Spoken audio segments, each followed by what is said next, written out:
नमस्कार मित्रांनो, रॉयल शेतकरी चॅनलमध्ये सर्व शेतकरी बांधवांचं हार्दिक स्वागत. तर शेतकरी मित्रांनो, आपण 12,000 पीक किंवा 6,000 पैकी पीक कापणी नुकसान भरपाई निश्चित करण्यात आलेली आहे. याच्या जिल्ह्यामध्ये याची यादी झालेली आहे. यादी आपण बघणार आहोत. पिकानुसार रक्कमेनुसार जे काय मंजुरी आहे तर ते. नमस्कार मित्रांनो, रॉयल शेतकरी चॅनलमध्ये सर्व शेतकरी बांधवांचं हार्दिक स्वागत. तर शेतकरी मित्रांनो, मराठवाड्यापासून सुरू करणार आहे. नांदेड जिल्हा 813 कोटी रुपयांचा जे काही हिंगोली जिल्ह्यामध्ये जो आहे 98.95 कोटी रुपये, 98 कोटी रुपये 95 लाख रुपये मंजूर करण्यात आलेले आहे. परभणी जिल्ह्याला 63 कोटी 78 लाख रुपये मंजूर करण्यात आलेले आहे. जालना जिल्ह्यामध्ये 2 कोटी 9 लाख रुपये मंजूर करण्यात आलेले आहे. छत्रपती संभाजीनगर जिल्ह्याला 25 लाख मंजूर करण्यात आलेला आहे. हा मराठवाड्यातील जे काही 278 कोटी रुपयाचा जे काही मंजूर करण्यात आलेलं आहे.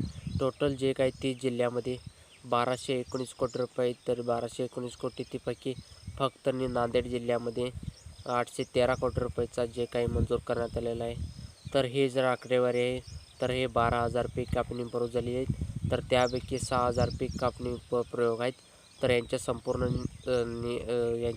संपूर्ण आकडेवारी परत एकदा येणार आहे. तर अंतिम आकडेवारी नाही. आकडेवारी हे लक्षामध्ये घ्या की विदर्भ मराठामध्ये बघूया की वर्धा 9 कोटी 61 लाख रुपये, बुलढाणा 5 कोटी 64 कोटी रुपये, 4 कोटी 33 लाख रुपये, भंडारा चंद्रपूर 2 कोटी 60 लाख रुपये, अमरावती 50 लाख, गडचिरोली 2 कोटी 20 लाख रुपये, नागपूर 1 कोटी 94 लाख, अकोला 1 कोटी 9 लाख, वाशिम 1 कोटी 9 लाख, 62 कोटी 53 लाख रुपयांचा जे काही मंजूर करण्यात आलेला आहे.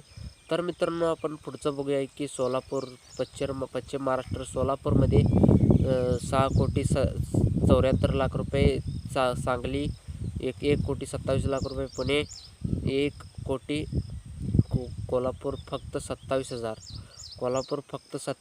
पश्चिम महाराष्ट्र 12 कोटी 73 लाख रुपये मंजूर करण्यात आलेला आहे.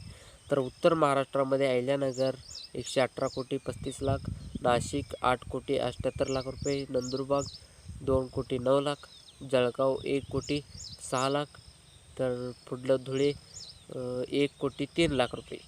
याही उत्तर महाराष्ट्रामध्ये 131 कोटी रुपयांचा जे काही करण्यात आलेलं आहे. कोकणामध्ये जाऊया. कोकणामध्ये ठाणेमध्ये 17 कोटी 93 लाख रुपये, पालघर 15 कोटी 34 लाख, तर रायगड 1 कोटी 6 लाख, सिंधुदुर्ग 23 लाख, तर रत्नागिरी 7 लाख, कोकण एकूण 33.26 कोटी.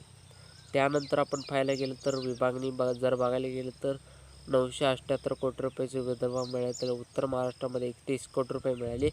विदर्भ आणि 62.53 कोटी, 35 कोटी रुपये.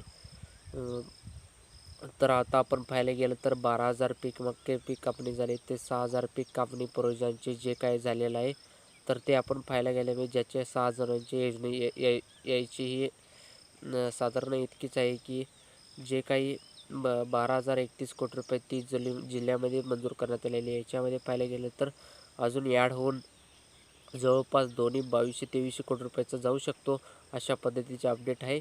तर मित्रांनो, व्हिडिओमध्ये एवढंच. व्हिडिओ नक्की लाईक करा, शेअर करा आणि सबस्क्राईब करा.